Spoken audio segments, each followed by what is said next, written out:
Welcome back in the learning classes. और आज हम बात करेंगे पार्ट्स ऑफ स्पीच के दो ऐसे नुमाइंदों की जो बहुत इंपॉर्टेंट है। सबसे पहले एडजेक्टिव। एडजेक्टिव की हम बात करें तो एडजेक्टिव जो किसी नाउन या प्रोनाउन की विशेषता को बताता हो, उसको मॉडिफाई करता हो। नाउन प्रोनाउन आप जानते हैं, जैसे नाउन आपको पता है नेम, पर्सन, प्लेस और थिंग। प्रोनाउन की हम बात करते हैं तो ही, सी, इट, आई, वी, यू, दे, इसको हम बोलते हैं। इसके अलावा पोसेसिव बहुत सारे होते हैं, वो तो बहुत बड़ी बात हो जाएगी, लेकिन यहाँ पर हम बेसिक बात कर रहे हैं नाउन और प्रोनाउन को लेके। लेकिन जब हम इंटरोगेटिव एडजेक्टिव की बात करें, इंटरोगेटिव प्रोनाउन की बात करें, तो कई बार ये बहुत मिसिंग रहता है बच्चे के माइंड में कि भाई इसको करें कैसे, कैसे समझे। तो आज इस फॉर्मूले के साथ आया हूँ, इसको हम धुआं धुआं कर देंगे इस फॉर्मूले के साथ। तो अगर आप देखें तो एडजेक्टिव में यूज बिफोर नाउन, हमेशा नाउन के पहले इसको हम यूज करते हैं। अगर मैं आपसे पूछूं whose house are you visiting, तो अगर ये सवाल मैं वर्मा जी से पूछूं, वर्मा जी इसमें whose house are you visiting में नाउन कौन सा है, आप बताओ। यू इनका मानना है, ठीक है। आप बताओ क्या नाम है आपका? ध्रुवी दीदी, कौन सा नाउन है इसके अंदर, इस सेंटेंस के अंदर? आप बताओ भाई प्रवीण। यू। सौरभ, तरुण, सबका यही मानना है, कोई चेंज नहीं। बहुत दुख है। Noun is the name of person, place और थिंग। यू एक सब्जेक्ट है, मैं आपको बता दूं, या प्रोनाउन आप ले सकते हैं, लेकिन हाउस जो है नाउन है। आपको ये ध्यान रखना है कि जो हाउस है वो नाउन है इसके अंदर।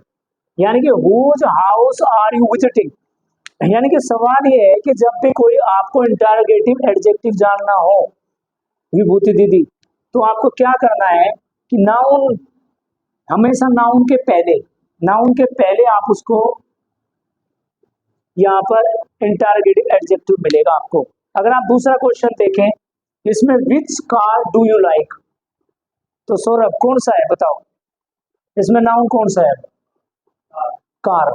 आया ना समझ में?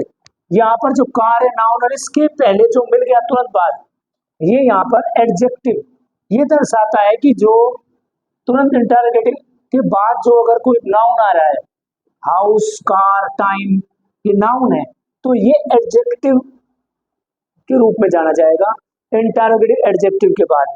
जैसे विच टाइम, इस तरीके से what time, which car, whose house, ये सारे बहुत बेसिकली आप जान सकते हैं कि नाउन के जो पहले आ रहा है, या ये मान लो कि भाई नाउन के जो बाद में आ रहा है, जिस तरह भी आपको समझना है, जो नाउन के पहले आ रहा है ये आप देख सकते हो आप। और इसमें आपको कोई वर्ब नहीं दिखाई दे रही, हेल्पिंग वर्ब नहीं दिखाई दे रही, वो आपको इंटरोगेटिव एडजेक्टिव के नाम से हम जानते हैं। तो जतिन जी आप मुझे बताओगे इंटरोगेटिव प्रोनाउन की जब हम बात करते हैं, whose is this, whose is this का मतलब क्या है जतिन?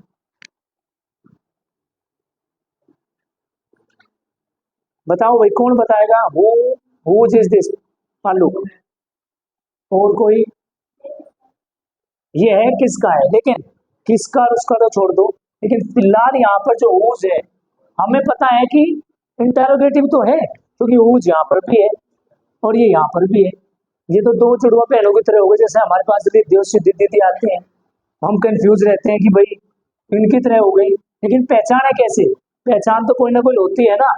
जैसे हमने इसको पहचान लिया कि इसके तुरंत बाद नाउन आता है, इसको मैं पहचाने कि इसके तुरंत बाद हमने वर्ब का यूज किया है, इज। हमने विच लगाया, विच यहाँ पर भी है, लेकिन विच का अर्थ यहाँ पर नाउन था, जबकि यहाँ पर वर्ब है, एक्सिलरी वर्ब्स है। हमने व्हाट लगाया तो यहाँ पर ये आर आया।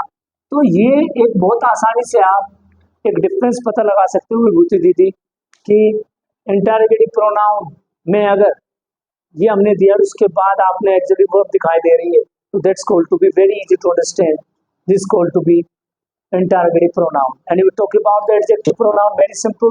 After just a way you find the interrogative adjective, but just after noun, yeah, just before the noun is like this. It depends on you कि आप इसको कैसे देखते हो।